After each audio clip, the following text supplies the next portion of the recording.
No, I'm not Baby Blue from Pretty Ricky, but I am a nigga with a podcast. How y'all doing? It's your host, Big Tigger. Here with another episode, our Friday episode of 140 characters. How y'all doing out there? Y'all got the part of me. Hey, I have no co-host tonight, but if you've been watching the podcast from the beginning, you know I will carry the show by myself. But hey, at any time you want to join in, feel free. So right now I'm promoting. We're gonna get to it though. Y'all go ahead, settle in. Like I used to say, y'all roll up, pour up. If you're in Baltimore, shoot up, do all that shit you gotta do. We gonna get into it very soon. Trust and believe. Oh, and here comes my dog. Perfect. What's up, man? Gotta do a show here. Hey, I see y'all tuning in. Y'all go ahead and comment.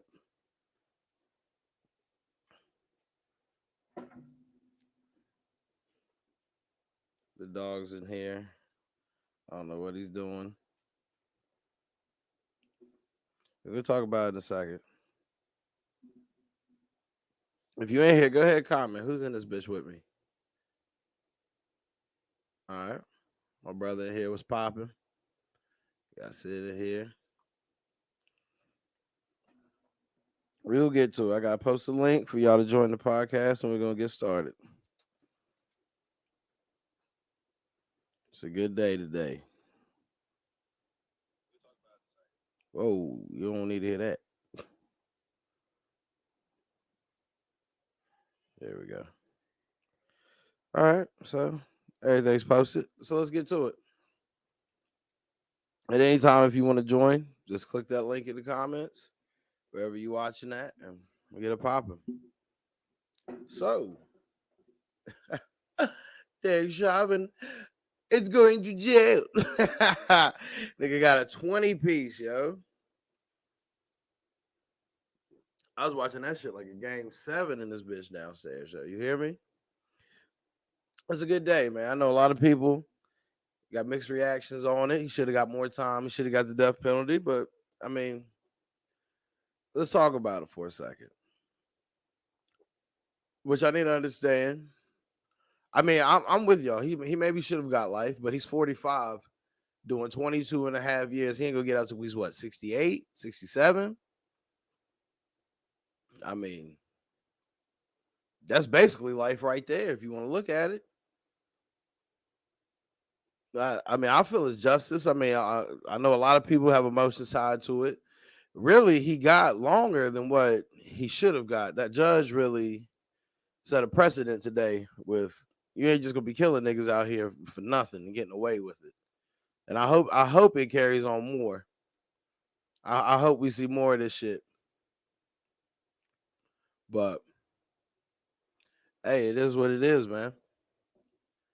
But 22 and a half years for a 45-year-old man, a white dude, a white cop going to prison, and you killed a nigga, you ain't gonna be able to stay in solitary for long, man. That's what they said he's at. They say he's been in solitary confinement for 6 months. That's how long this nigga's been hiding in prison, in jail, wherever he's been. Solitary confinement for 6 months. You think somebody's better do that for 22 fucking years?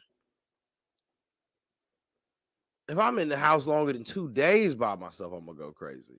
Look what just happened over this pandemic shit.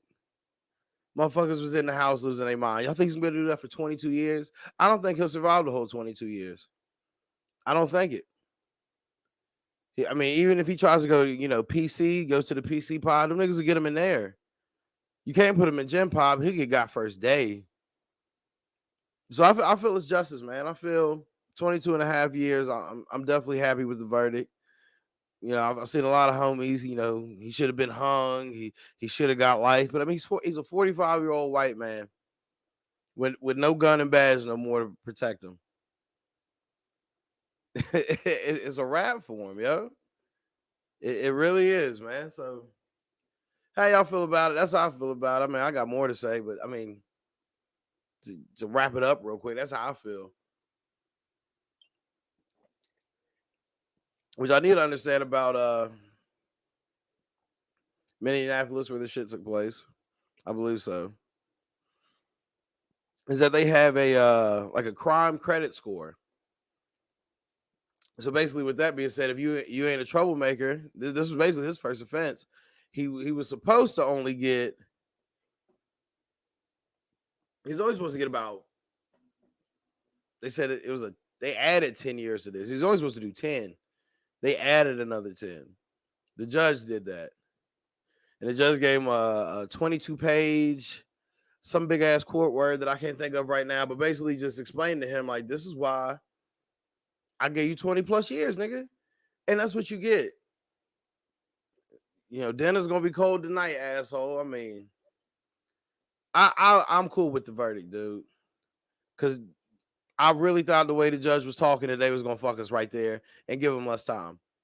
That judge made that shit way too dramatic. I felt like I was watching the Young and the Restless, nigga. I was like, what in the fuck, nigga? Just say what his fucking time is. But they put it in court terms. They said 270 months. And I'm good at math, but I ain't that quick. I was over here like nigga. 20 piece. 22 and a half, nigga. No biscuit. It is what it is, man. Y'all cops are not gonna keep killing black people unjustly. Now, if you really want to get into it, why I think he got 22 and a half years, I think it was one, to avoid a riot, because anything less than 20, niggas are burnt down the city. Straight up. Niggas was ready to burn and take every flat screen they could get their motherfucking hands on, and I'm right there with them. But also, because I know this is kind of forgotten, kind of overlooked, but literally a few miles down the road is the same place where that woman cop is on trial for thinking she had her taser out and shooting somebody to death. Now, with that case, I think that's going to be the case where they fuck us again with the justice system. For the simple fact that cops have a right to plead negligence. They can plead negligence to the law. She can plead negligence to, well, I thought it was my taser, but it obviously wasn't because I was in the heat of the moment. Like, so I think with that one, she will do some time, but it's not going to be the time we're looking for. They give her 5 with 4 suspended. She'll have to not be a cop, go through some, psychiatric treatment, and bitch be right back out there on the street, going to work for the next station down the road. I think that's why they did it. That's what they did in the OJ trial. That's what a lot of people don't know. The OJ trial, the reason he got off for that shit was because it was fresh from the Rodney King beatings. You can't have the Rodney King beatings happen. Hey, Dante, you can get on the episode right now. Hold up. I got the link posted in the comments. You can click the link and then just set it up real quick. It's 2 steps. Or you can follow that link right there, StreamYard.com/3ZYB9B8DDV. But you can get on the show right now, man. I have no panel tonight. My co-host, he's out doing family things, but y'all know me. I hold the show down by myself, baby. It ain't nothing to me. I gotta give the people what they want, baby. 140 characters. We trending up right now. And I thank y'all for tuning in with me, every week. We be on some ratchet shit on this show, I know, but y'all walk away with something. I don't know what y'all walk away with, but y'all walk away with something when y'all watch the show. So Dante, if you want to get on, dog, hey, just click the link. It's a quick 3-second process, and you in there.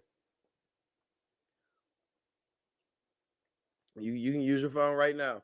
But back to it. Just like with the OJ verdict. The OJ verdict, they wanted to get him, but they couldn't. They were fresh off the LA riots or the Watts riot. I believe it's the LA riots when Rodney King got beat.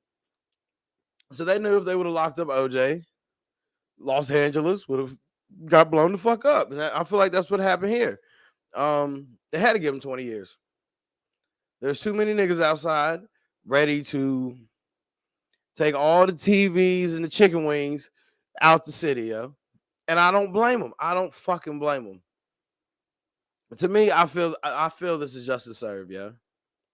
I'm not mad at the outcome. I know we wanted more, but this is what we get. 20 years to a 45-year-old man, that is his life. His life is over. For 20 years, he got to fight them big black niggas off his asshole. He already shaved his head. Y'all see that? He already trying to get down with the Aryans. That's the only way he gonna survive. You gonna have to get down with the racists in there, nigga. They give you some respect. Hey, you killed a nigga on the outside, boy. They give him some respect. But I don't see somebody being in isolation for 20 years. I just don't. I don't see the shit happening. He'll die in there, yo. That's justice to me. All types of niggas gonna be like, put that knee on my neck and let me show you what the fuck finna happen to you. Do that move in here, nigga. Yeah, they taught you that in the academy, the knee. Put a knee on my neck. They gonna whoop his ass. Them niggas in there was watching that case too. Trust. Prisoners are very crafty. They'll find a way to get that nigga. I'm drinking a bootlegger, yo. I'm taking it back to college days. But let's we can say we won this battle, but we still got to focus on the war, yo.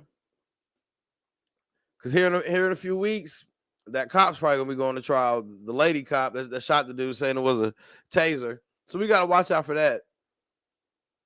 They gave us this. The judge was in there. I'm not doing this based off public opinion or because, no, you are, nigga, because nobody has to come out and say that. If somebody tells you, hey, I'm not a racist, what are they, panel? Somebody let me know what they are when somebody tells you they're not a racist. You guessed it, a racist. So for somebody to say they're not doing this for public opinion, yes, you are, because there'd be no need to say that. You just give this nigga his time and go on about your day. But for you to say you're not doing this for public opinion, come on now. You're definitely doing this for public opinion. So it is what it is. We can sleep good tonight, but don't think for a second that shit is done. Because I feel like they really getting ready to fuck us. That cop that shot the dude thinking it was a taser. I watched that video. And that video, I'm sort of on the fence on it. He did try to take off. I will, play devil's advocate for a second. He did try to take off. But I don't see how you can't distinguish your gun from your fucking taser. They feel different. They look different. And a taser has fucking yellow on it. Yellow. You see this color right here? Yellow. That sticks out pretty fucking much. So for you to say that you really thought you had your taser and not your gun, that's some stupid shit. Do I want to say that she meant to kill that nigga? No, I don't. I don't think she meant to, but I just think in the moment, bitch panic. But something needs to happen. She can't just get off. Because you can't have a panicking police officer out there trying to keep people in check. You just can't. Somebody kid ain't coming home. And that's a big thing. If you didn't watch this verdict trial today, nigga, they tried so hard for Derek Chauvin. They brought the nigga's mom out, and I had no sympathy for this white bitch. Zero. Talking about, please don't lock my son up. Shut up, bitch. Your son's still alive, and your son fucked up. But how can you look at the Floyd family and say, please don't take my son from me when their son and brother and all this shit isn't here anymore?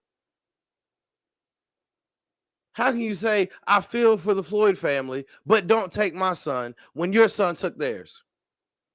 So I have no sympathy for her. Why bring your mom in there trying to get sympathy from the judge? The fuck out of here, bitch.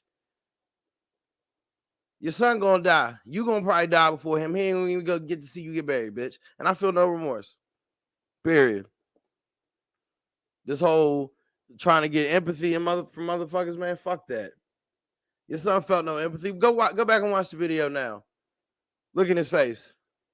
That's a motherfucker that with the look of ain't shit finna happen to me for what I'm doing to this brother under my knee. You should have saw him today. Nigga was shook. Nigga took his mask off like this. Like, nigga, fuck out of here. And he's got more legal shit going on, so he couldn't even really defend himself. He said, due to other legal matters, I can't really say much, Judge. Yeah, you got other shit going on, nigga. They try to paint you as a good cop and all this other shit. You ain't a good cop, man. You already had other complaints on you. And now you got to go rest in shit, nigga. So, fuck you. 22 and a half years, man. Let me know how y'all feel. I think it's great. I think justice is served, and that's what we need. I don't know how y'all feel about it. It's 140 cases, though, man. We give it to you raw. But be on the lookout, man. We sleep good tonight. We won this battle, but it's an uphill climb, yo. A lot of cops kill brothers. A lot of cops kill us and get away with it. Don't forget about Jacob Blake, who got shot in front of his kids and is paralyzed, and that cop's still back out there on the force. Don't forget about Breonna Taylor's cops who killed her, try to paint her boyfriend to be something that he was not. And then instead of charging them for the murder, they charged them for shooting at the wall behind her. Don't forget this shit. Don't look at today as, change is coming. Change ain't gonna come, yo. Judge had to do this. It's either give him the 20 piece or watch the city burn, man. That was a political move with the judge pool. I don't care what he say, talking about public opinion, all this shit. That's exactly what it was. Period. But let me know how y'all feel in the comments, man. I don't want to fret on this shit too much. I mean, justice is served. That nigga is in solitary confinement for 22 and a half years. That's long as fuck. Do y'all niggas remember what y'all was doing 22 and a half years ago? I sure the fuck don't. I was 7 years old. God only knows what I was doing, really. Probably in my room, ain't bathed in 3 days, trying to play PlayStation. Who the fuck knows? You 7. Hey, 22 and a half years, yo. I'm going to be in my 50s when that motherfucker get out. If he get out. If he survive. I give him over under for all my bettors out there. Over under, I give him 7 years and somebody get him. Somebody gonna get his ass. One of them young niggas gonna come in there try and get some stripes. Somebody gonna get him. You can't sit in that cell forever, nigga. Period. But it's justice. It's definitely justice. I'm cool with it. Now, let's talk about this because it happened in the same city.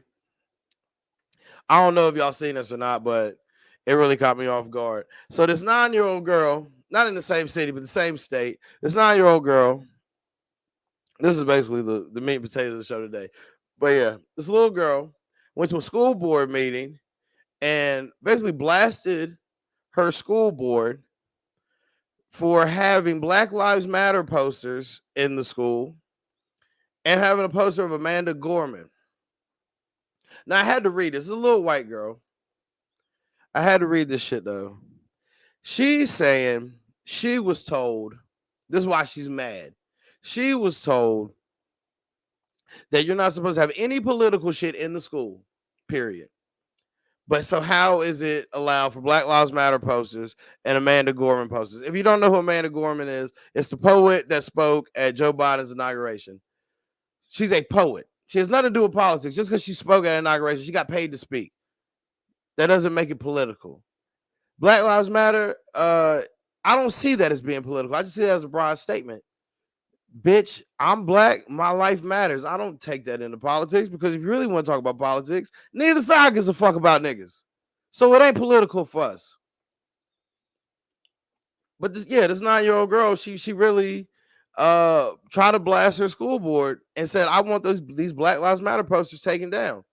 Here's my thing about it. At 9 years old, were y'all really that conscious of, like, I know y'all had an idea. You started to garner an idea, but the shit that she was saying about when I see Black Lives Matter, all I see is getting rid of the police and burning down the city and King, whatever the mayor's name, not just sitting on his throne, not doing nothing. Does that sound like something a 9-year-old would say? Or does that sound like something her parents coached her to say?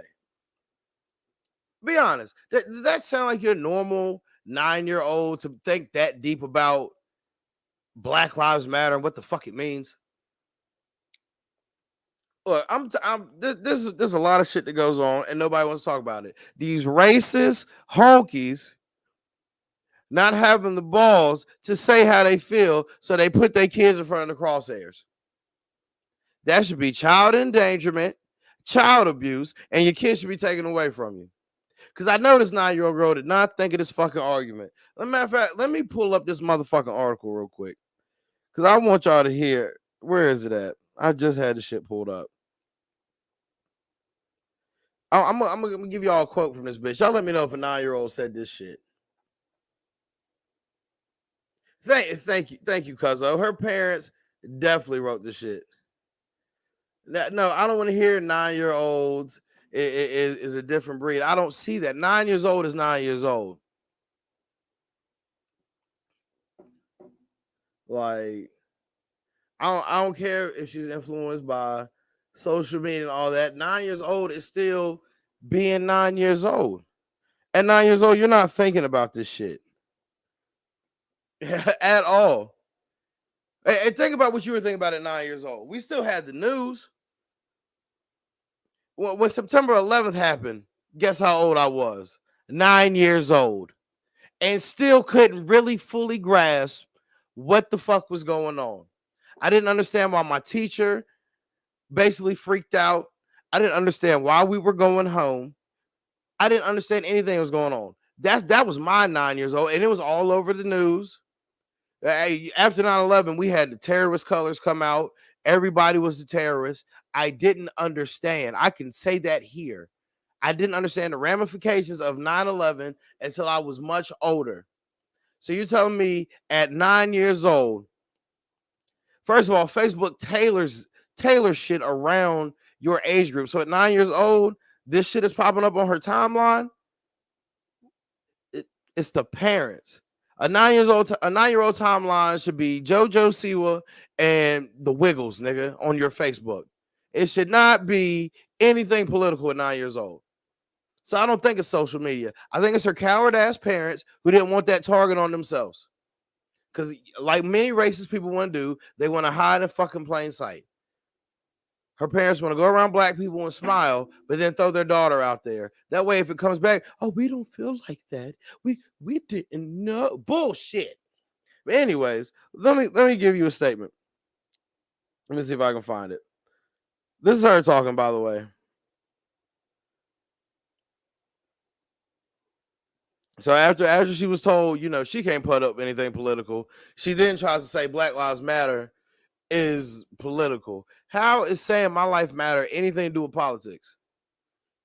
Especially in the same state that the George Floyd trial is going on, and you go to school with black students. Like you can't flip it and try to make it political. Yeah, political people try to talk about it, but what have they done for niggas? Niggas have to do for niggas. So Black Lives Matter to me ain't fucking political. Black Lives Matter to me is just what the fuck it is. My life matters. The whole political stance on it is stupid, if you really ask me, because they ain't doing shit. Like I've said many times on here, Joe Biden said, if you don't vote for him, you're not black. Show me something he's done for black people, please. Google is your friend, bro. Anybody type it in. Show me what the nigga's done. Okay, this a quote I'm looking for? Here we go. This is a 9-year-old girl saying this.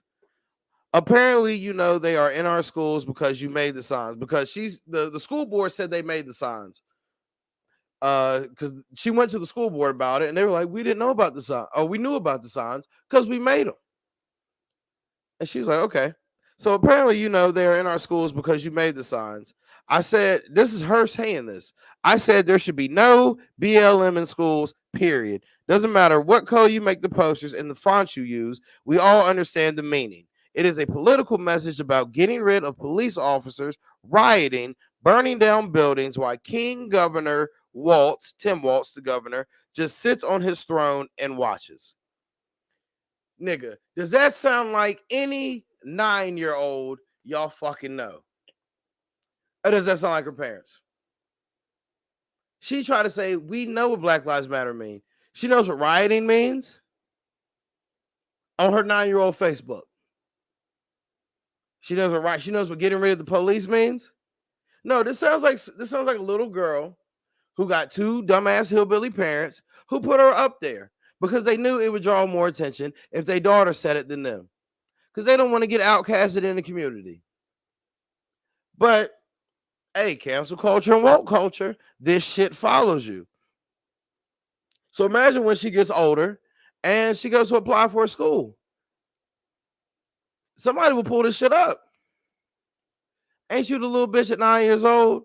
Had a problem with Black Lives Matter? Sorry, we can't accept you. Her parents didn't think about her future. Her parents want her to be a fucking dunce, just like they are. They rather their daughter be stuck in that ain't shit town and basically not prosper. That's a 9-year-old that said that shit I just said. That's clearly her parents, her coward ass parents. They should have went up on the school board and said that shit. Don't try to convince me that a 9-year-old said that. That's like when Kim Kardashian tried to convince motherfuckers that Northwest made that painting. Stop putting these targets on y'all's kids, yo. I ain't even got no kids. But if you feel some type of way, don't use your kids as a scapegoat. You do that shit. You speak on that shit. That little girl was coached. Ain't no 9-year-old just that in tune with life to say some shit like that. And again, this comes from somebody who was 9 at one point 20 years ago. But when 9/11 hit, which was way bigger than what's going on now, I didn't understand none of that shit. But she could grasp that just from Facebook and then garner that Black Lives Matter means this. Somebody had to tell her that. Facebook is only going to tailor to the videos you watch. What 9-year-old you know is sitting around watching Fox News videos? Come on now. Y'all ain't this naive. Let me see if I can find this picture. It's going to be somewhere. Yep, right here. While we on it for using kids, how do I make this shit bigger?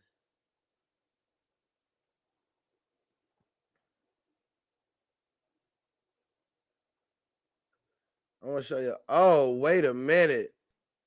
I know this nigga ain't just pop up out of nowhere. Ladies and gentlemen, welcome into the show.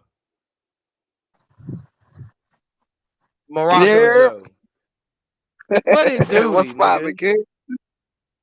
How you living? Shit, you know me, holding it down, man. We over here talking about this little 9-year-old girl who said she don't want no Black Lives Matter posters in her school.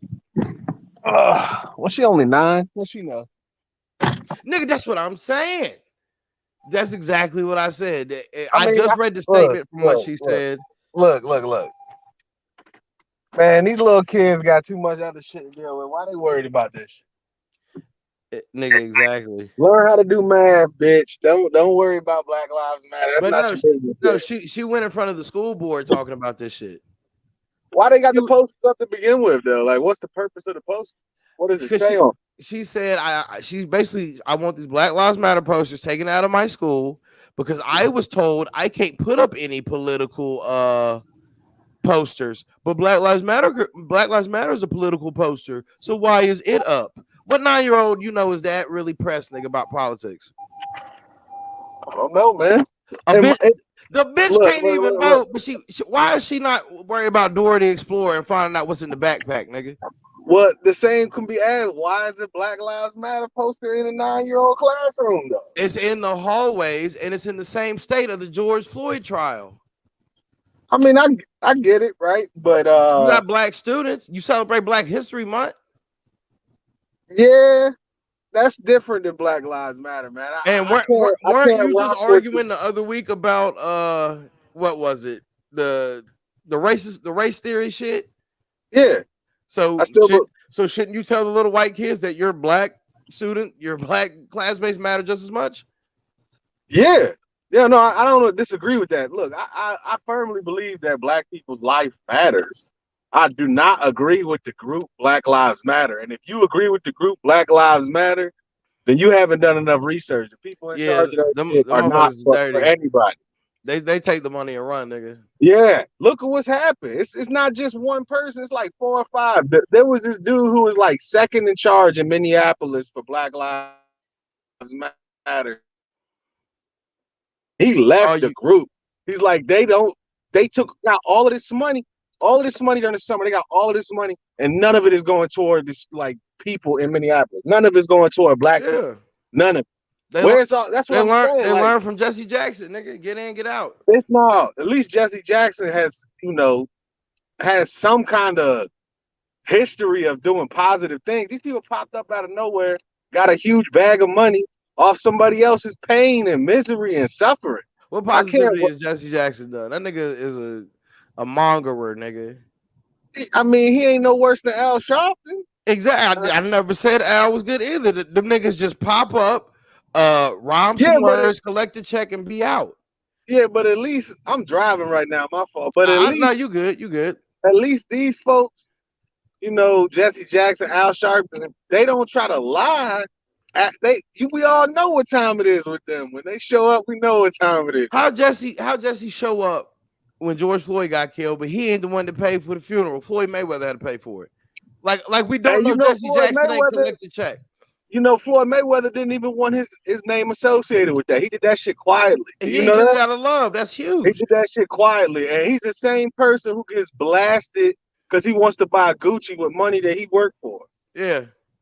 It just don't make no sense. Like, that's the shit that be bugging me about It's when it just the comes. world. They make us hate the niggas that's really doing for us. And they prop up people who don't give a shit about us or anybody. Like these people in Black Lives Matter, man. Look, you can agree with an idea. There's no way you can sit here and tell me I don't believe that black people matter as much as white people. That's crazy. I would never think that. It's everybody. I know this is gonna sound even more politically charged, but everybody matters, man. It's sad that black people have to scream it out loud for people to believe them. And then it's bad that the inverse of that is that back in our face we're told all lives matter. So are we not part of the all lives pie? No, I Are, think that's what are I'm we saying. just the pepperonis on this pizza? Like what the fuck, bitch? Like No, you missing a part of what I'm saying, right? I said, it's sad that black people have got to the point, not black people, but the situation has got to the point where black people feel like they have to say it. yeah, We all should know that everybody's opinion matters. Everybody's, life matters. Like there's no question about that. But sometimes in America, it doesn't seem like black people get the same treatment. And I'm not saying that that's right, that's wrong. It's obviously wrong. You know what I'm saying? Like, but that doesn't mean you tie your rope to some people who don't give a shit about you just because they're shouting what you like to hear. But behind closed doors, they say they worse than the people who are in charge and they're helping set up a system to fuck everybody else over. Like, let's not get it twisted. The people who run Black Lives Matter, dog, they are worse for you than because it's like the difference between overt racism and this is gonna do some shit to fuck us up. Like, I'd rather deal with a white dude who's overtly racist than a black person who thinks that what they're gonna do is help black people, and in reality, all the stuff that they're pushing is just gonna end up hurting everybody. Like that's the reality of the situation. Like, I'm not gonna say I'll be friends with either one of them, but it's sad because they think they're doing the right thing, and the ideas they have are terrible. Like, yeah, it really, like, the leadership's ideas are terrible, man. They really want to not, like, have families. Like, they want every person to not have a nuclear family. And if you from the hood, bro, ain't nobody from the hood ever said defund the police. Like, if you really live in the hood for real, if you really live in a bad area, we want to fix the police, but don't we want the police, bro? I don't know about you, but where I grew up, motherfuckers was robbing. Like, you know Well, what well, I'm the saying? way I see it, because Like they defund was is robbing. meaning They was defund is robbing meaning like allocate money, quit buying chargers, and pay for better training. That's Now defunding. I can 100% get on board with that. But no, you got the Black Lives Matter leadership is firmly on board with no more police. They think that it's been broken so long that they can't fix it. They just need to take all of the money away. And they think that somehow these people have never lived in a bad area. They don't understand that the situation is what it is, bro. Where I grew up, man, I swear to God when I say this, robberies happened, bro. People went into other people's houses and took their shit. And it could be a regular person, or it could be like somebody who was selling dope or something like that. But it don't matter, bro. The police at least curb a little bit of that. Like, then they help the old lady that's getting robbed. Like, if not, it's gonna be mayhem, bro. Like, the worst neighborhoods in America are in a situation where if you defund the police, that's like that'd be the last straw. It would be straight lawlessness and a bad situation for everybody that live there. And I'm not saying it's black people's fault that it's that situation, but you know what it is? You can't just switch the facts that's there. This is what's happening, bro. Go to O Block in Chicago and you tell me you don't want any police there? They've already scaled back policing because the cops are scared to get out the car. Why you think they never catch anybody with that's lighting up shit on the weekends? The cops are already scared to get out the car. Like it's Nigga, already that O bad. This is Block up what for happened. sale. It seems like to me, low key, they might just try to gentrify it, just move them niggas out. Well, I think that's to some extent that is the answer in some places. I feel like in some places that is not a bad situation, not a bad idea. Like, I and mean, I'm it's not bad for saying the move. old ladies that just been living there for 60 Yeah, some years that got to pack up out of nowhere. but it's also bad for them when there's a shootout every day on their front porch. I mean, yeah, Like facts. we gotta look out. Like the problem is not the police. The problem is the culture and the community, man. We letting a lot of shit slide in the name of like there's no accountability, man. Like you can't tell me, bro, like it's not okay if you're 29, 30 years old, 30, 32 years old, 33 years old to be out here really in the streets like that, I man. mean, if you really want to look at it, it's because they took the dads away, the OGs away, and niggas don't know Exactly. how And to niggas you don't know how to take advice from men. They don't and know how to listen to men. exactly. These little They niggas. call us haters when we telling the young boys like you gotta slow down. You can't be out here gunplay in the middle of the street at 2 in the afternoon. I Like remember it's trying to not tell my that little serious. cousin this. He just laughed at me. He's like, "Hey, thanks, cuz." Like, no, nigga, I'm dead ass. Like, It's they I see think what that you're doing. it's not smart, man. And a part of that we gotta set an example as like, as men, you gotta set an example, but it's just it's it goes back to them turning us into soft individuals as men. Men don't know. No, We I'm done dead brought it back. serious. It really is. It goes back to that, man, because like you gotta regulate on your community, like real shit. Cops shouldn't be telling kids to get off the block. If you're 7 or 8 years old, you should not be outside at 9:30, 10 o'clock at night, bro. You gotta have that Only fear of God in you of you need to get in the house with these street lights. Come on. because my mama would have busted my ass. Like, even not even my dad, just my mom. Like, But you gotta make sure that it's some sort of like discipline, bro. That's what it is, man. I think that's the key. Is they've by making us soft, they've removed all discipline from individuals' lives, man. And that's when you got kids running out here crazy. Then they took away the school. On top of that, they took away school from these kids for the last year. Ain't no had them cooped up in the house. this kids that's 14 years old right now that's never going back to school. I podcast about that not too long ago. I did a show where I'm pretty sure it had to be with niggas just being cooped up in the house, but a nigga killed his whole family just because Chris he couldn't go. Benoit style. No. You don't understand. He killed at least 7 people in the house Oh Jesus! just because they wouldn't let him go out to a party with his girlfriend. He was 17 years old. He wiped out the whole house, nigga. You know what I'm saying? Like that's not good. I mean, Yeah, this homeschooling shit. I mean, we've talked about it. It's gonna make kids eventually just all about themselves. And, but no, if there ain't no leadership in the house, who the fuck they gonna listen to? I mean, you make a good point, and some of that's gonna look. There's from bad situations. Also, there is some good. Let me tell you what some good will come from this is. There's gonna be a couple of people that come from this that's just hard as iron.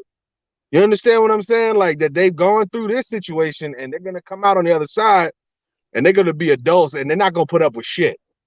And they're gonna be next up, But I feel like there's gonna be a small percentage of people like that, and much larger percentage is gonna be like brain dead or disconnected from reality, disconnected from that society that people need, that community that people need. That's the key, man. Like a lot of the problems in America these days, man, especially in the hood, it comes down to community. People don't go to church no more, bro. And I'm not saying it from a religious perspective, just to have your neighbors in the same fucking space as you for 5 minutes.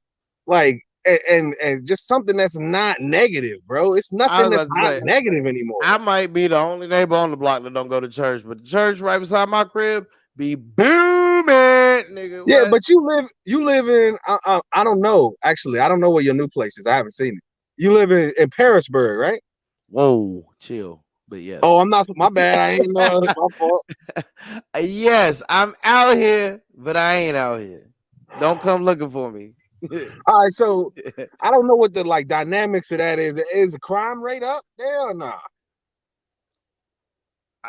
Some woman got murdered. like two Was it months some ago. family domestic shit or was it like robbery or Crime? Nah, what was it? I really want to say it was just just a act of randomness. Yo, a nigga went into a house, shot these two old people. I think the man died, the wife died. The damn? man lived, the wife died, or some shit like that. But it ain't But a bunch of I'm it ain't also a bunch close of to like robberies, is it? It I'm ain't a bunch of robberies and shit like that going on, is it? nah, but I mean I'm close to the West Virginia line, and once you cross that line, it's like Yeah, it's a a lot bu- more drugs out there. yeah, West Virginia is crazy. I Yeah. think I think I think another big part of the problem, man, is the Speaking drugs, of man. West Virginia, because I'm gonna lighten this conversation up for a second. This is gonna make you laugh. There's a boxing match about to go on in West Virginia that I saw Oh, Rough promoted and on Rowdy. Facebook early.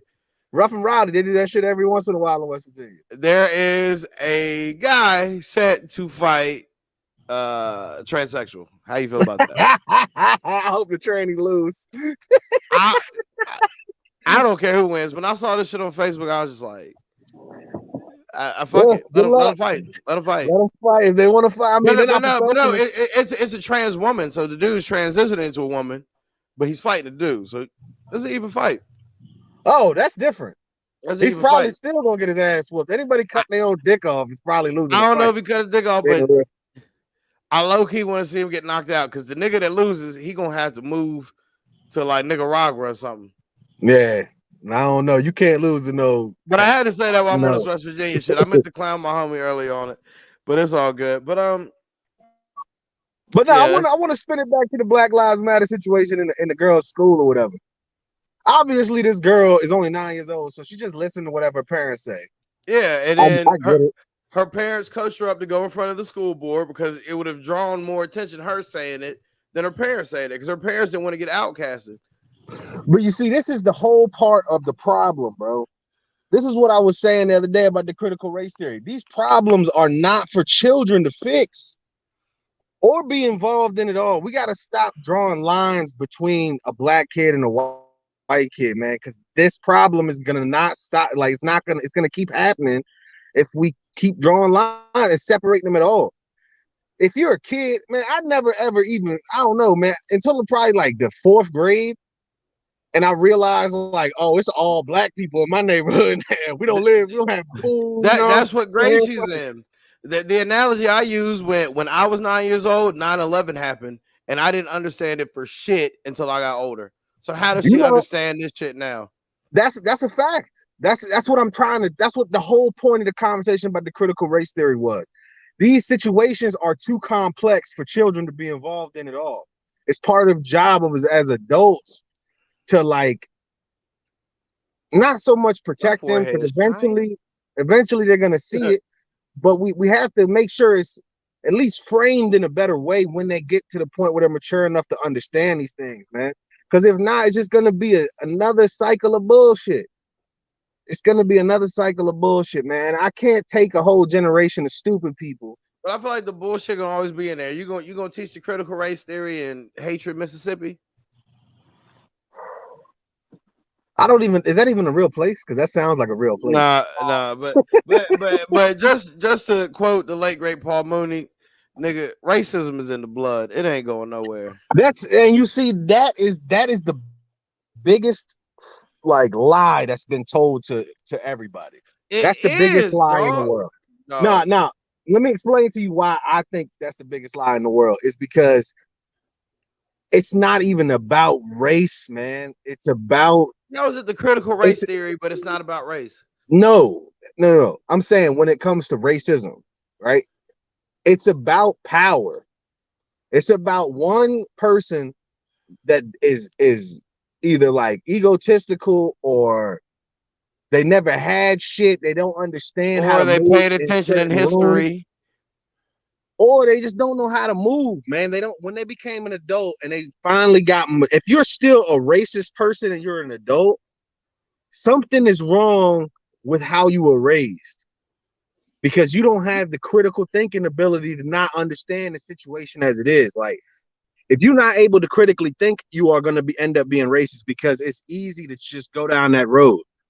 It's easy. If I was a white kid that was growing up and I was around all white people and I hunted and fished all the time and I wore a hat with the fish hook on it, listened to country music and was a hillbilly ass over. Not the The easy fish choice. hook. Yeah, I'm saying that's is the easy choice for that person is just to be racist on knowingly because it's an easier choice than judging a person by what actions Okay, they have so done in why front of you. why around here? I went to a school that was predominantly white. Why would anybody feel the need to be racist when you're the dominant race here? Because you're missing what the point is. Just what I said about power. Even within the dominant race or the majority race, there's a caste system, and there's people who are successful as white people, and there are people who are not successful. Only people that really, in my opinion, have struggled with racism are people who haven't done shit in their life. Like the average Joe, if you ain't never been nowhere and ain't never done nothing, it becomes easier and you feel better about yourself by thinking at least I'm better than a black dude. And that, in my opinion, is a cop out to bettering yourself. It's like that's the dumbest way to think. And it's just that's the realest way to put it. It's the dumbest way to think. And it's easy, it's the easiest way to think. It leads to no like you don't have to have any comprehension of anything to I can't quit just looking shit at the on somebody shirt. because of what they look like. It's unbelievable to me. But I went. that's what I'm saying. If you're an adult and you think like this, you you need to really start thinking more critically about the world because it's not just your corner, your zip code. The world is filled with all different people. We all got value. Every person in America has value. I won't say other countries because I don't live there, but every person I've ever met in America has value intrinsically because they were born have value. They have something to add to the pie, man. And I don't know, man. You can't just we gotta stop being so segregated, man. That's the biggest Yeah, problem. I mean, I feel you on that. You know me, like I say this shit, but it's because it's what's given to me, so I'm gonna give it back. But I really, in a perfect world, we'd all be together, but that ain't shit perfect, man. And that's true, but I Only think thing there's I can also do is people. do my part. I don't. I treat everybody the same. I look at everybody the same. I give everybody a fair shake. But I know there's some people that when they see me, like especially now I got these tattoos and shit, they like, who is this thug ass nigga? Even though really, I'm on the whole other end of the spectrum. But what can I do It's about that? well, it's much easier to look at you and be like, look at this thug dude, than have a conversation with you, understand your perspective, and instead of just assuming. And that's I mean And I that's can't even say I'm looked at all the way like a thug because for some reason I am the person that white people approach at the bar or something like that. And I don't know if I just have that face because I smile, but I don't smile like a lot anymore. But every bar I go to, it's like white people just come up to me and say something. And I'm just like, do I look like the approachable nigga? It must be my complexion. It has to be. no, Like, you know what it is. You know what it is, man. what up? I think you benefited from something that I benefited from when I was younger, man, and that's playing sports. I know this gonna sound strange to a lot of Because I'm people like, do that they don't know I play sports. So I no, no, no, mean, no, no. they It might. doesn't matter. It doesn't matter. When you play sports, you're forced to ride with people that you don't normally agree with. You're Yeah. forced to do that, especially in a sport like football. Football, you don't have a fucking choice. You're actually getting hit by things. You know what I'm saying? Yeah. Like you're getting hurt if you don't pay attention to help your man out. Like people, it's injuries involved. Like if I don't do my part, my man behind me might really get hurt. So you got to care about what you're doing. You got to care about and know about your. That's why people in the military, it's like none of them are racist. They can say the most flagrant racist shit in the world, but at the end of the day, there's no way that they're racist because they're shooting at motherfuckers and getting shot at, and they're standing right next to a black dude. It's impossible to be I racist can't if you're in the I military. looking at the camera, this is gonna sound weird, but I can't tell if my shirt is just like that small or I really look that big. I look No, like your shirt's that small. You got a fucking medium on, dog. I look like 50 Cent when he first came out, yo. Don't get No, you mad, don't. nigga. No, you don't. Hold Stop on, what? complimenting yourself, bro. Stop Nigga, complimenting. do you see that shoulder right Narcissistic there, nigga? bastard, bro. Do you see that? Narcissistic bastard. Just look at the shoulder though. Do you see that shoulder, nigga? My neighbor saw me at the gas station the other day, and I guess he ain't never seen me up close. He's like, "Whoa, I didn't recognize you there." And then he stepped back in. He was like, "Whoa!" And he put his hands on my shoulder. I'm like, "Yeah, what up?" I didn't know who he was at first. I'm like, "Why you?" touching me, dude. Don't touch me. Yeah, I don't know Like, you. I was like, this is just for anybody that don't like my show. Hey, don't run up because it is not gonna be what you think it's gonna be, nigga. And I look, that's part of it. That's part of it I look too. little on camera. I'm not little in real life. And you know, I I'm this dog going this walk you. this gonna sound crazy, man, but that goes back to like I said earlier about making men soft, bro. It's a line in the sand. I know I will fight and whoop a motherfucker's ass or get my ass whooped. I do I'm not a mind lover, going not a in. fighter. I don't like fight, man. I'd rather us just, let's get fucked up together and let's chill. What's my saying? I don't look for ABC? now. Oh. I don't look for trouble, but I'll help you find it. You I heard thought you me? were gonna say ABCG, nigga. Anybody can get it. That's also my slogan. ABCG. Anybody can get it. But no, that's a good way to live, man. And that's man shit, bro. I'm not walking out here deboning people's food At off the work all, table. at all, at all. But I got don't love for everybody. but my food is not getting debo. You understand what I'm saying? Like no one's gonna do that to me. We can see if you want to, you can try to, and we can see what can happen. You know what I'm saying? You want a geek? We're gonna turn into a geeking story. I'm glad you joined in, by the way. I can do the podcast by myself, but that shit gets hard. Like I have to when I do the podcast by myself, I gotta basically pray that motherfuckers comment so I can continue a conversation. Cause talking to yourself, you almost look psycho. Fuck it though, man. But You got to show that I commitment. had a I good would have been on. period. I would have been on earlier. I was just a little bit busy today, Nah, man. you good. You good. There was just a good period for like a month and a half where it was just me on the podcast. And somehow I was pulling off like hour and a half, 2 hour shows by myself. I don't know how the fuck I was doing that. Yeah, you needed some help, man. Yeah. I've been out here in Florida, dog. I've been I on many nights I had to talk my shit by myself and stand on it, but I'm cool with it. But listen to this shit that I read. We're gonna geek for a second. I gotta find out where it's at. Give me 2 seconds. But we're gonna talk about this story because when I saw it, I'm like, I gotta hear what Joey Oh, says. I got some interesting update, bro. What's popping? Homie, that Black Bart Simpson, he got found guilty. Yeah, I saw that. Yeah, they got his ass. Man, Also, Tank Davis fight tomorrow. If you out there, man, please support Tank Davis, bro. Buy the fucking fight, man. That's gonna be a good one. I ain't gonna buy it, but I'm gonna watch it if you know what I mean. I'm putting the bread up, man. How much is it? 60? 59. Shit, I might have to. Man, you know he's getting like $12 off each of those. So I'm throwing my money in his pocket. Give him $12. All right, here it is. All right. I just had to figure out where it was at. So in Seattle, you go geek. They had a Black Pride Festival. And I guess white people wanted to get in on it. I guess the white, community. What, like community. Black Gay Pride? Yeah. Oh, but then the whites wanted to get in on it. And the black people tried to charge the white people reparations to get in on the parade with them. Now, again, I'm all for whatever the fuck y'all want to do. Secure the bag. You can't. This ain't the way to go about it. You can't just charge motherfuckers reparations. They are not the ones that owe you reparations. Did they pay? Fuck no. They got mad and tried to accuse them of reverse discrimination, yo. Which discrimination is cut and dry.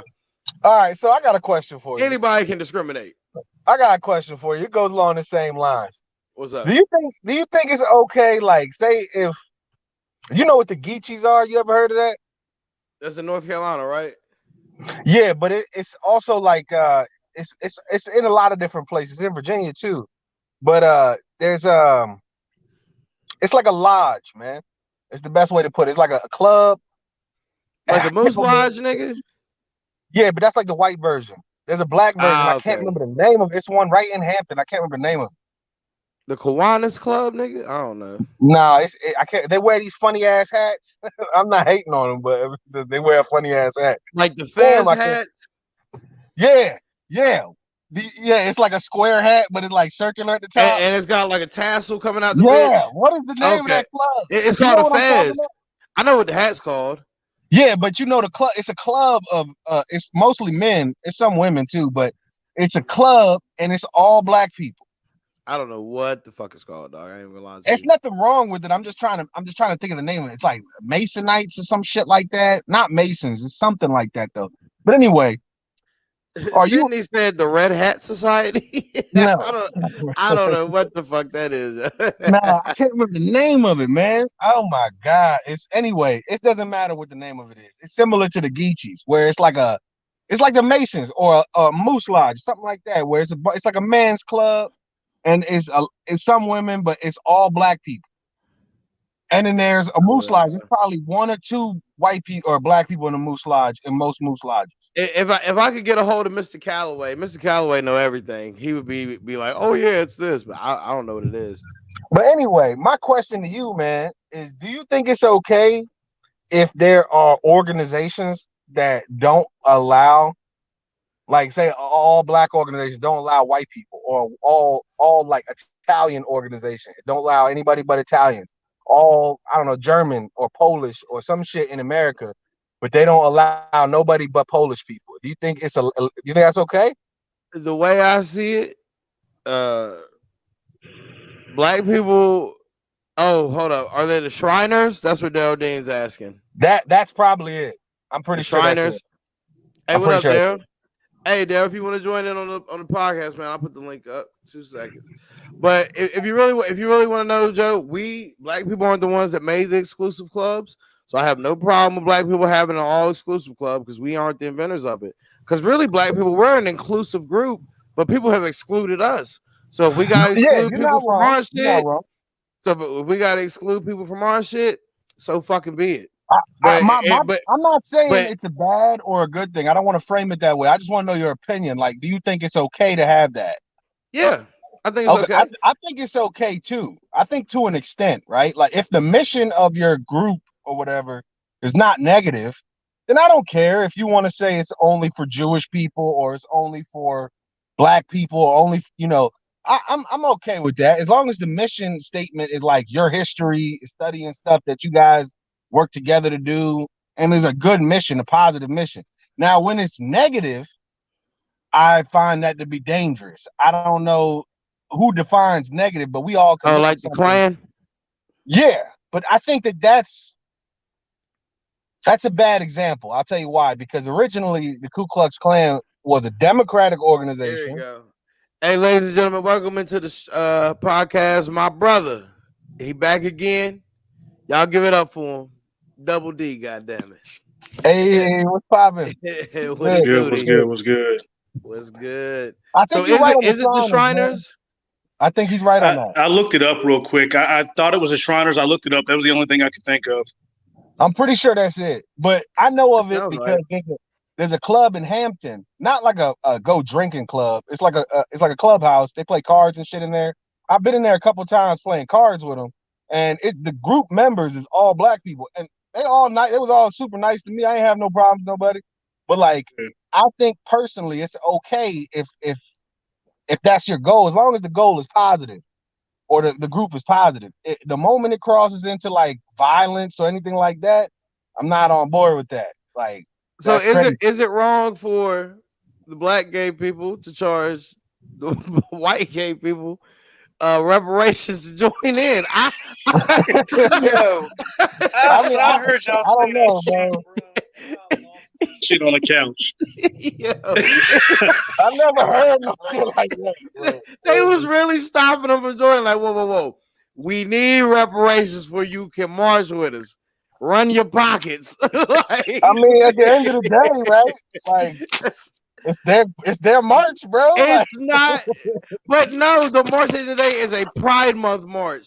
How can you have division within the class that's already a piece of the bigger I division? don't know, bro. I You don't can't know. keep breaking shit down. If the gay whites want to march with you, you should let them. That makes your army look stronger. You can't have a division within the division. It's You already know Right. what? like, I think that's part of a bigger problem. Eventually, it's gonna be no groups that anybody's allowed in. look, I'm Like, gonna do the it's gonna Million be Man none. March again.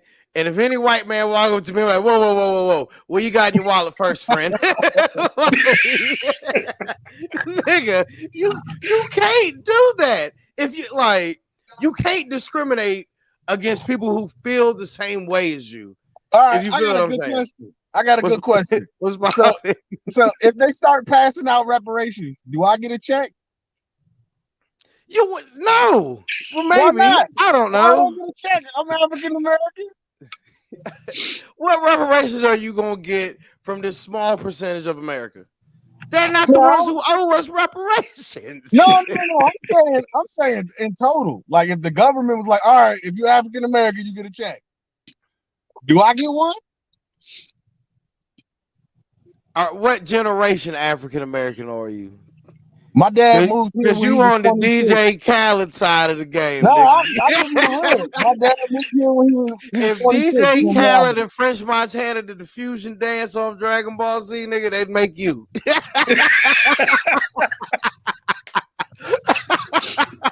I'm just saying. So I don't get a check. I don't get it. That's all you telling me. I don't get a check. That nigga French Montana be like, you are unforgettable, and make Joe. No, you would get it maybe, because I I mean, don't know. My family wasn't slaves. I feel like this is how they would do reparations. You'd have to do that 23andMe shit to I'm even more prove. African than y'all. But it's Shit, not to I prove. know It's that. not I to can prove. trace it back right now. It's not to prove that you're African. It's just to prove that your lineage was slaves, which I feel. How did black people get over here in the first place? Well, shit, my people might have been the ones collecting the slaves. But Selling on the slaves. inverse side of that shit, 23andMe has locked some niggas up. So I feel they're gonna lock a lot of niggas up and not have to pay them. But if you really want to talk about reparations, hold on a minute. On that 23andMe shit, I heard some crazy shit, bro. So 23andMe is owned by not Elon Musk, with Jeff Bezos. Did you know that? Really? Yeah. Yo, I didn't know that. Holy shit. Hold on a minute. It gets deeper than that, bro. Jeff Bezos is selling your fucking genome and shit like that to scientists. The same group of scientists that's doing gene modification and gene therapy on viruses. So they taking everybody's little DNA that they sending out there that's being sent into 23andMe, and they analyzing that shit, making a database, and they got that shit in the same laboratory they making viruses. Think about that for a minute, bro. They trying to make the strongest human alive. Because they gonna make the white LeBron, nigga. They trying to build the great white hope in a motherfucking laboratory. He can't get sick. He can jump over everybody. That's what they doing. Larry Bird. Them niggas is trying to make the Terminator in that bitch, nigga. Fuck you That's mean? I think they're working on some shit like that. They might be making some super soldiers or some shit, bro. I'm dead serious. But no, I feel like that's how they'll do it, and then they'll try to lock niggas up. Be like, "Oh, we had a cold case file, but your pubic hair matched up to this shit, so we're gonna lock you up." But if you really want to talk about reparations, America has the money. We just gave out a lot of money during the pandemic. You told niggas of 50 million that we couldn't give you reparations, but then of 365 million, you gave out $1,200. So, in New York, what was it? Like illegal immigrants basically got paid $15,000. Illegal immigrants in New York got paid $15,000. Hey, you want to hear some crazy shit? One of my cousins got deported before that happened. Real shit. Oh, nigga, I'd have swam back with a new name, nigga. You can't swim back, bro. It's a long way. For that money, nigga. You got sent back to fucking Morocco, dog. I'm Jacques Cousteau, nigga. No, I'm dead serious. He got sent back because he had some open court cases. Right before the money? Oh my God. Listen to this shit though. He had some open court cases in New York and he never went to court for it because he was on like a visitor visa. He came in America acting like he was visiting his uncle. And just stayed? Got a job. I love the immigrant hustle, how they get in here. The stories is always different, yo. So yeah, I'm just here to send my uncle, nigga. Bro, the SpongeBob shit popped up 5 years later. Nigga, shit, I ain't even got an uncle, nigga. Listen to me, dog. You've been over here for 10 years, dog. On a visitor visa. Dog. and never got in trouble. Then he ran into That, some situation with court. that And nigga's 30-day America trial ended a long time ago. 10 years, dog. He came over here with one suitcase, my dog. Like one Oh suitcase. He shit. came over here. He had a return ticket for 3 weeks later, and he stayed 10 years. Daryl, how you feel, man? What's How do that? you how do you feel we should get presented reparations, or just what is your thoughts on this? How should it be presented to us? Because I feel we should get them, but it's almost a slippery slope. Like how could you do a fair process in a way to give us reparations? I don't know. I mean, I don't know if anybody would. I don't know if anything you give, if everybody would feel it would be fair. I don't know. I would like to get something. If I could get something, throw my name in there. I mean, niggas ain't gonna turn away free money, dude. I know. Oh, of course. Generation, but I'll take it if y'all giving it out. You know what I'm saying?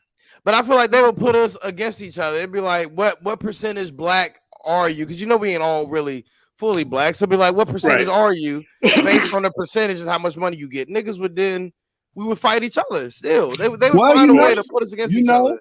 There is a way. There's a way. They could do it the way that they had planned on, by giving people land. Instead of giving out money, just give out land.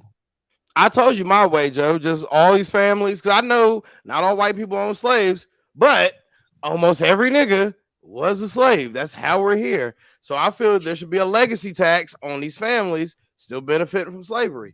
An extra $300 per check The problem from these legacy families.